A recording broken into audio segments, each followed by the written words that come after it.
All right. Good evening, everybody. We are live. Hi, Linda. Hey, Christy. So great to be back with you all tonight. I hope we're going to have some friends in the groups join us live this evening. And if you are with us live, post a comment in the Facebook group. I will try to check that and see who is with us. And if you watch the replay, post and let us know that you're watching the replay too. So, as promised, this evening we are talking about breath. And this is such a huge, almost mind-boggling topic, I think, Linda, because, I would have said, even though I've done yoga for years and I know that breath work is really important for nervous system regulation, it wasn't until I really started digging into this topic that I realized just how enormously consequential it is to our health. And there is a book, you guys, that Linda and I both highly recommend. Yes, we both have our copy here, Breath by James Nestor. And I'm going to read you just one little quote from that book. He says, no matter what you eat, how much you exercise, how skinny or young or strong you are, none of it matters if you aren't breathing properly. So that is a quote from James Nestor, who is a journalist who himself had all kinds of allergies and respiratory issues and went on this quest to kind of understand breath. And for so many of us, we think that it's like this automatic process. We don't have to think about it as long as we're alive, we're breathing. Unless you have asthma or COPD or something like that, where you're challenged with respiratory issues, a lot of us don't think a thing about our breath. Right.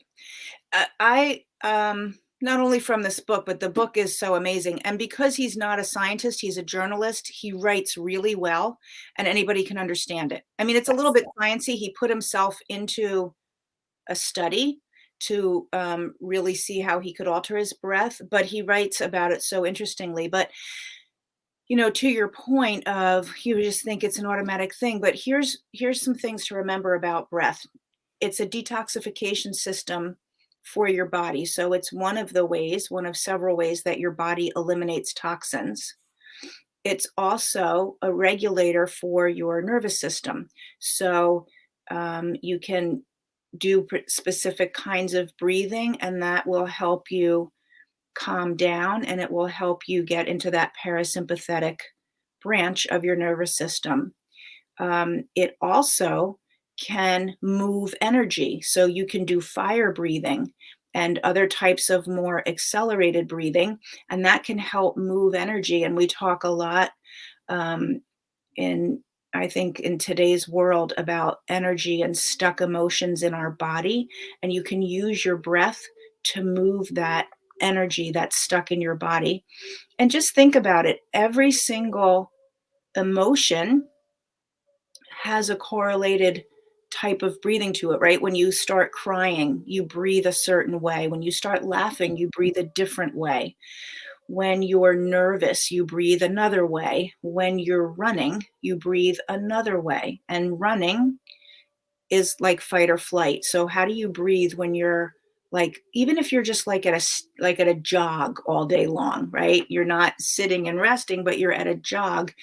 It's more of a faster, shallower breathing. You don't take deep, slow breaths when you're running.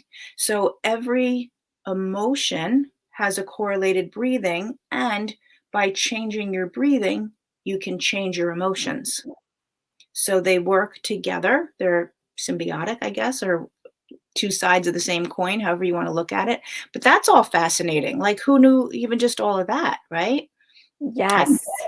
Yes, I think that is so amazing. And it's so empowering, right? To know that we have so much control over our emotional state just by this simplest little thing of understanding your breath and changing it, slowing it down or speeding it up or changing the part of your body that you're breathing from. I think it's amazing. And you guys know, those of you who've been in my world for a while, you know that anything that empowers us to be more to feel more in control, not to be more, because we are in control whether we know it or not, but to feel more empowered over our own health and our own emotional state and our own well-being is, I think, fascinating and amazing and so empowering. Yeah. And and sort of expanding on that is the amazing machinery that our body is, because he goes a lot in this book, and I had never really understood to the depth that I do now after reading it, the nose and the respiratory Mhm. system and how that's made, and breathing through your nose versus breathing through your mouth, and the ramifications of that, um, I think are amazing, and it's even just, which is pertinent in today's world, the whole nose, mucous membrane, respiratory system is a place where your immune system is triggered. And by, when air comes in, if there's viruses and things in that air, the way that that whole system is set up, which is not necessarily about breathing, but it's just more about all of that, which I think is so interesting. That's like a first light that triggers particular immune cells in your body that only get triggered when, something that you want to fight goes in through that way. Mhm. That's amazing to me. But, the nose, breathing in through your nose versus breathing in through your mouth. And maybe a lot of people listening are like, yeah, I know the difference of that because I'm a mouth breather. And that means I have sleep apnea, or I'm on a CPAP, and it's all of that. It has a lot, it's all about the breathing. So the machinery that we are, the actual anatomy, hard machinery, and then the emotional component, and then the detoxification component. It's all in your breath. Mhm. Come Yeah. on. Yeah. It's amazing. Yes, God it is. knew what he was doing. He knew what he was doing. Yes, we are so perfectly designed, you guys. And it's one of the things that I say over and over to my clients is you are amazing. Like this vessel that you were given is amazing. And the ear, nose, throat, mouth, that whole system is so perfectly fine tuned to function optimally. And your breath is a big part of how you keep it functioning optimally. So, Yeah. yeah, the difference between nose breathing and mouth breathing is huge. It affects almost every aspect of your physiology. It affects your blood biomarkers. It affects your cardiovascular health. It affects the quality of your sleep, which has huge downstream effects. So Yeah. I don't think that I don't think it's possible to overemphasize the importance of being a predominantly nose breathing versus mouth breathing. So if you are a mouth breather, that is something you want to work on changing. And a lot of people will say, my husband, for example, is someone who has a lifetime of chronic sinus issues. As a kid, he just had ear infections and sinus infections nonstop.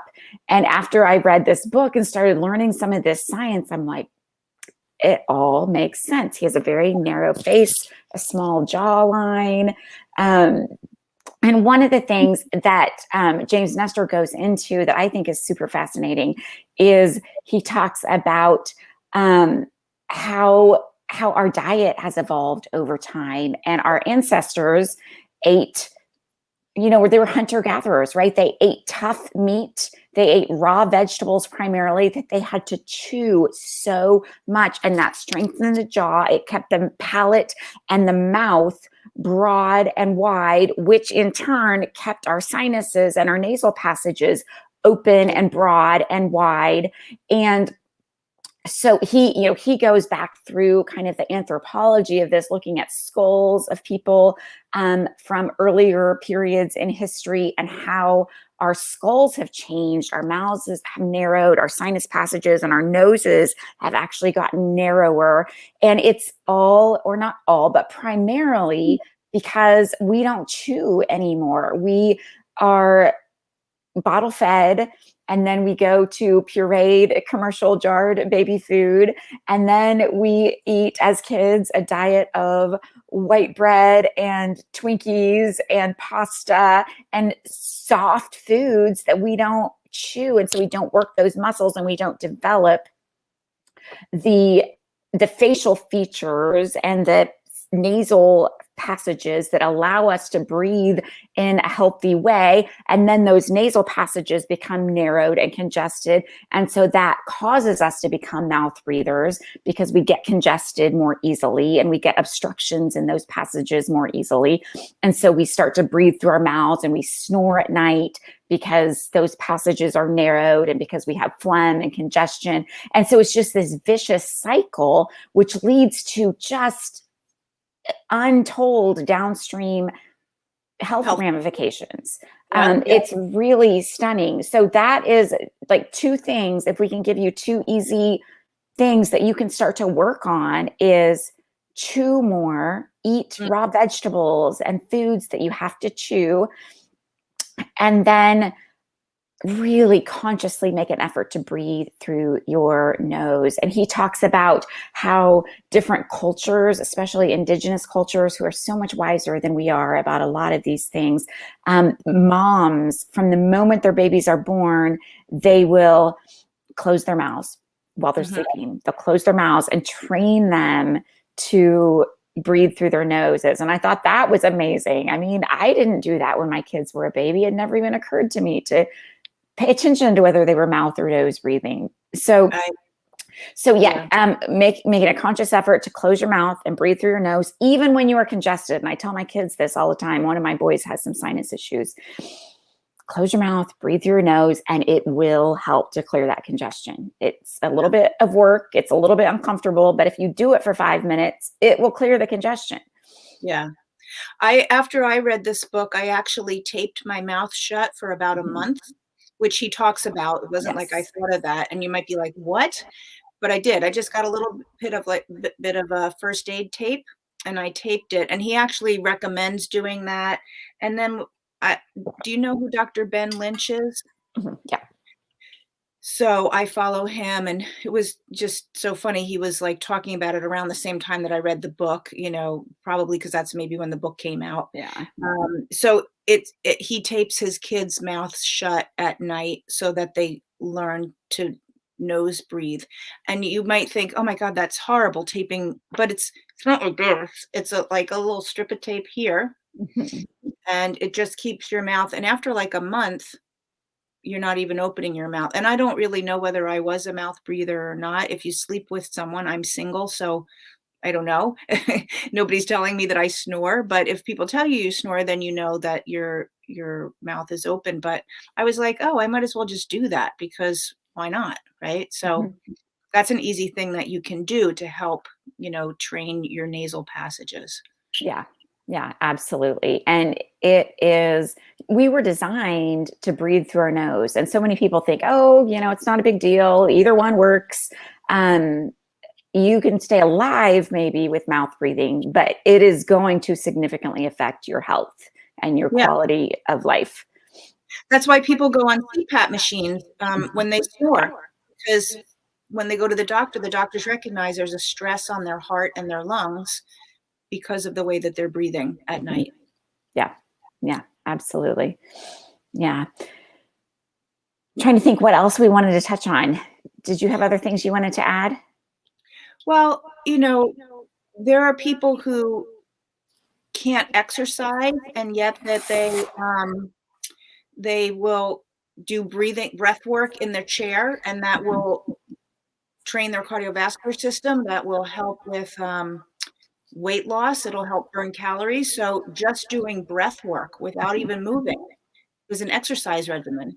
Yeah, absolutely. And especially for people who are dealing with chronic health issues, or as you said, can't, for whatever reason, for whatever physical reasons, can't at this point exercise, breath work is an amazing place to start for sure. Yeah. And one of the other things I found fascinating too in the book is when he talked about different experiments that doctors have done with breath work and focusing on specifically on nose breathing. And over time, and it doesn't take very long, you will see significant changes, noticeable changes in the shape of your face. So if you do focus on the chewing, if you do focus on the nose breathing, you will notice if you have a really narrow face, for example, that your jaw may be getting a little bit broader, or that your nose may be getting a little bit broader. And some of us may not think that that's ideal, depending on who you are and what you're aiming for. But just over a period of 6 months, for example, especially when they were working with children, they would find, taking a side-by-side picture, there were obvious changes to their facial features just by making those two really simple changes. Yeah. And another thing I wanted to point out, I had with my clients, not quite a year ago, I had a woman, Dr. Amy Novotny, who actually, she's a doctor in physical therapy, but she helps people completely with their breath. She analyzes their breath and how they're breathing. She gets them out of pain by changing their breathing. I mean, amazing things. So I had her come and do a session with my clients, and it was so interesting. But she talked about the way that we are sort of trained what looks good, right? Like shoulders back, chest up, you know, um, stand with a very straight posture. That is actually a fight or flight stance. Yes, it's called a power stance because it's like you're going to fight, right? It's your Superman stance, shoulders back, chest up, lifted. She said, but that actually tells your body you're in a fight mode, and that contributes to putting you in fight or flight just by standing that way. We also, if we go down a little further, hold in your stomach, right? So you hold in your stomach so your belly looks flat, and you pull your shoulders back, and you lift your head up. So it was just so interesting. She went through all of that. And then when you watch your breathing, you cannot take a deep breath when you're in that stance. And I've used the pose. I'm not saying don't ever use that. If you're about to go give a demonstration or a talk, put yourself in pose and feel your power. But if you're practicing all day long standing like that, you're looking in the mirror as you go by every mirror when you're walking around, is my belly pulled in, and you're keeping your posture in that place, you are never getting a deep breath, which I just thought was so interesting. Mm. You would look at where somebody's chest rose and fell, how high up it was versus down here versus the diaphragm, and would work with them on changing their breathing and changing their posture, getting themselves out of a power pose that we trained ourselves to be in to allow a deeper belly breathing. And how that, I mean, people who were in chronic pain got out of pain because of that. That So, is fascinating. I had not heard that. yeah. Yep. It puts you in what you call it, a back dominant position. So a lot of back pain because your back is just fired on to keep Mm-hmm. you like that. And it's telling your brain you are in a fight position. So as I said, but the deep belly breathing, like it's okay to let your belly out, like be a Buddha, like let that belly out and really feel it expand. And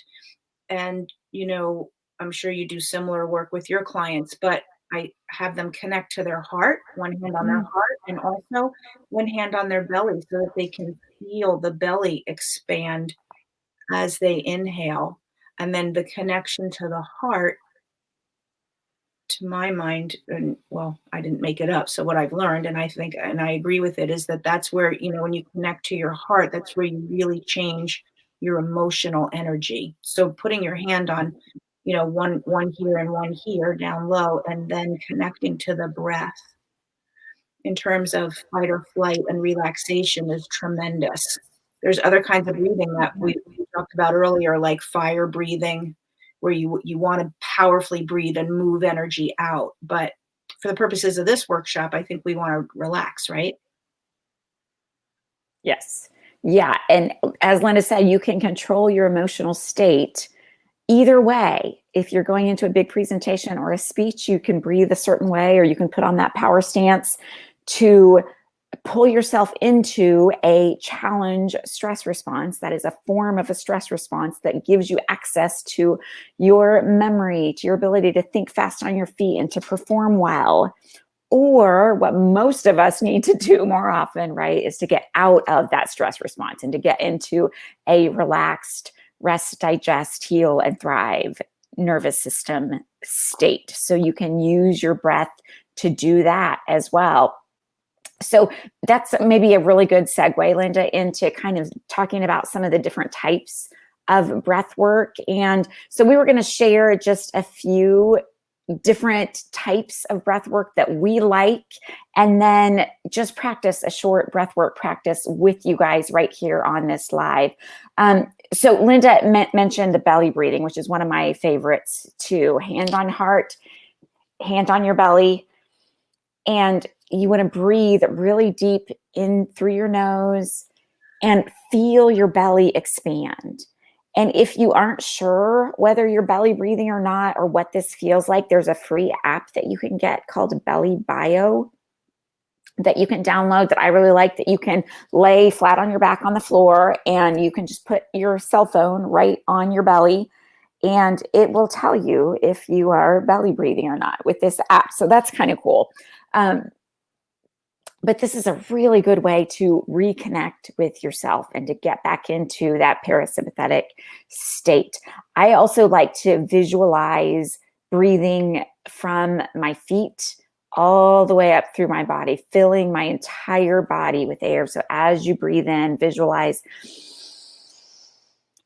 the air filling your lungs and your belly and going all the way down through your feet and filling your entire body. I think this is a really good exercise to practice when you need to get back into your body, when you have been out here focused on all the stressors around you and reacting to things around you nonstop, worrying about what happened yesterday or what's going to happen tomorrow, or things that are going on with your kids or your partner or at work that you may not even be able to control, right? This is where we live in our heads. We live out here all the time. So we need to get back reconnected with self, and belly breathing and breathing, filling your entire body with breath and just focusing on that breath, closing your eyes and just focusing on that breath until you feel connected to yourself and to your power source. Yeah. Do you ever use heart math? Yes, I do. So I'm a heart math practitioner, and they work heart math, tells you heart, right? And it's really creating heart coherence, and you're working with your heart rate variability. But heart coherence is when your heart and your brain, your nervous system being the brain, are coherent, meaning working together. 99.9% of people in their daily life, they are in incoherence. That looks like a very chaotic, scattered wave instead of a nice coherent wave for your heart and your brain to be working together. And so heart focused breathing is their first technique, and it's just what we're saying, but actually visualize the breath coming in and out through your heart. So you get your brain. So just like right now, you don't notice your elbows, right? Like you're not noticing your elbows until you touch them. Then when I touch my elbow, I'm like, my brain goes, oh yeah, there's my elbow, right? I feel that, I have a sensation. So it's the same thing. You put your hand here and now it's like, oh yeah, there's my heart. And then you use your imagination to actually visualize. And I always add in light as well as breath, because the light to me gives it form and color. So in my imagination, I imagine the light, but you want to imagine going in and out from your heart. And heart math it's an institution in California, and they do a lot of research along with many universities throughout the country. This is not like woo-woo stuff. This is science researched stuff. But they talk about the heart field and the energy field of the heart that actually goes out from your body up to 6 feet around you, the energetic field from your heart. So when you connect into that field, you have a huge impact on the energy field around you. That's why, like, when somebody walks into the room, even without saying anything, you get a vibe, based on what their mood is and their emotion, because their energy field from their heart. So if they're angry, upset, fearful, 6 feet around them is getting that energetic frequency. So when you do your heart focused breathing, you're going to actually change the energy field around you for up to 6 feet, which is going to affect the people in your household. Like we're back to that again, right? How that makes a difference for other people, because I think we're always happy to do that. But anyway, that's heart focused breathing. Touch your heart, connect to it in your brain, see the breath instead of it coming in and out here, visualize it here. And then we like to talk about, we just talked about nose and mouth breathing, but usually I do in through the nose and out through the mouth. Is that what you do? It depends. Sometimes I do both nose, and sometimes I do in through the nose and out through the mouth. Yeah, you can do both. What you don't do is in through the mouth. Right. You can do in through the nose, out Right. through the mouth, or in and out through the nose. And there are people who like will do in through one side and out the other Right. side, because that connects different parts of the brain. That is like a little more than I want to think about when I'm doing breath work, but people totally do it, and there's reasons for all of that. So the point is, you got tons of options, and you can focus on different things and use your breath, but soft belly breathing is great. And the other thing, breathing in for a certain amount of time and exhaling is almost always longer, unless you're doing fire breathing. Yeah. Right? Yep. So there's something called box breathing, which is breathing in for 4 counts and breathing out for 4 counts. And I think the reason it's called box breathing is you can picture, if you want to, as you're counting, you visualize the sides of a box. So you breathe in for 4 and kind of draw a box in your head, and then out. You hold. It's in for 4, Mhm. hold for 4, Right.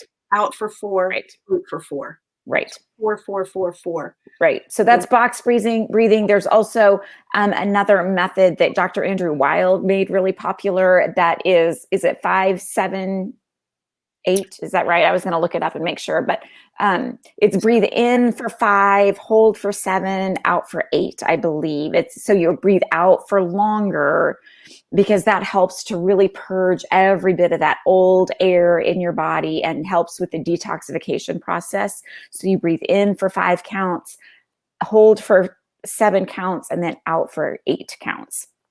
Yep. So there's all different strategies and methods, you guys.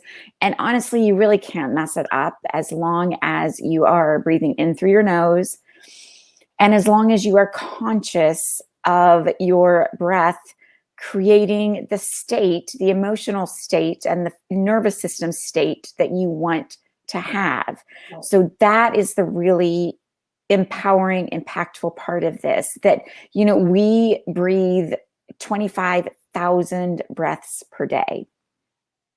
And most of us need to slow down our breath and actually breathe fewer times. There's a lot of different research showing that fewer breaths are actually healthier for a lot of different reasons.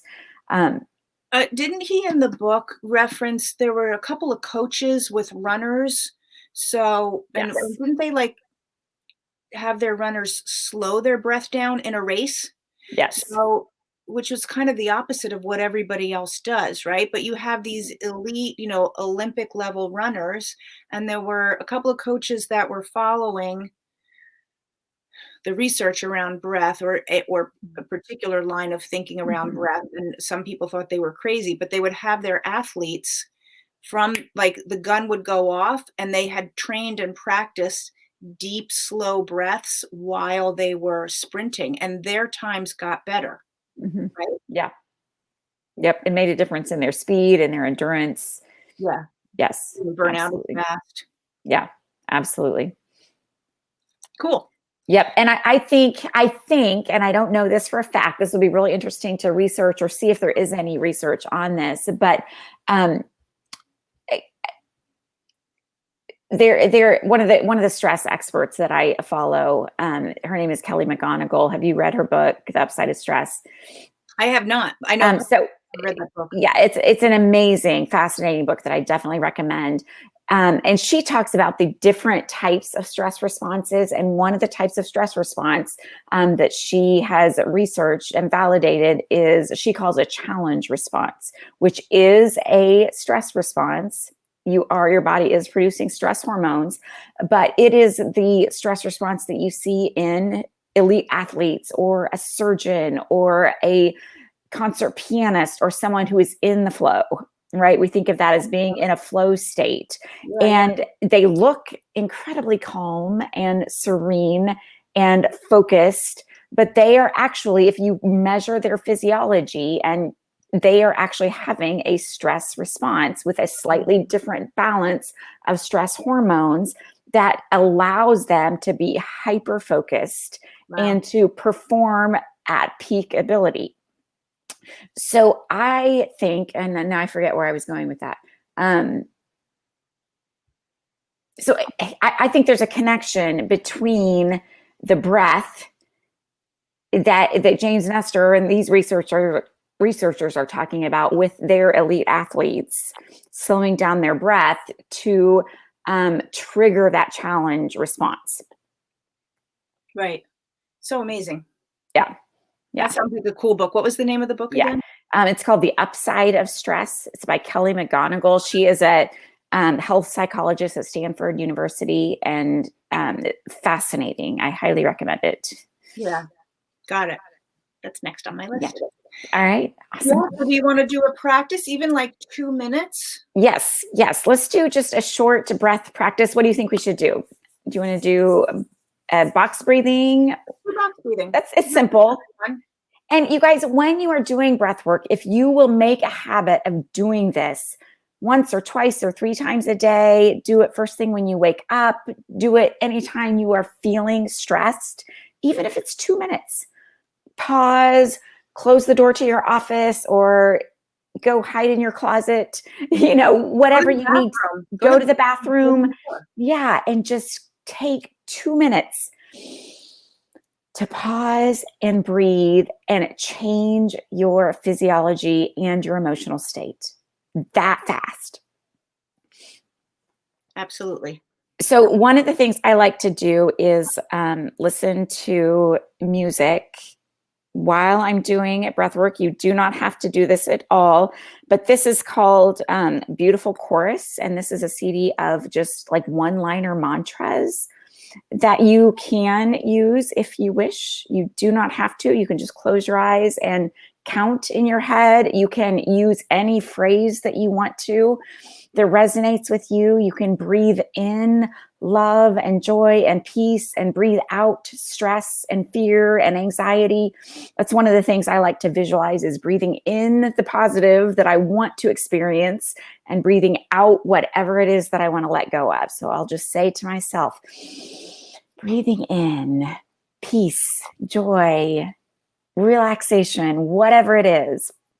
So you guys, any of these strategies work great. This particular mantra says, breathe it in, let it out, let it go. Got it. So I'm going to play this and see if you can hear it. This is 1 minute and 50 seconds. So just for the duration of this one song, just close your eyes, breathe in for 4 counts, hold for 4 counts, breathe out for 4 counts. And then pause. I mean, I think if it feels natural to take your next breath, but it's roughly about 4, 4, 4. Right. 4. Right. Yep. Okay. I'm going to put my hand on my heart.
I noticed I didn't want to stop. I was like, oh no, it's ending.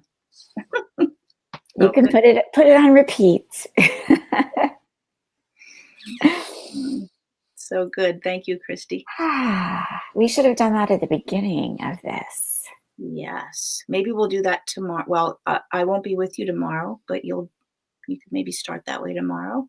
Yes, maybe we'll do that. So 11 a.m. Central Time tomorrow.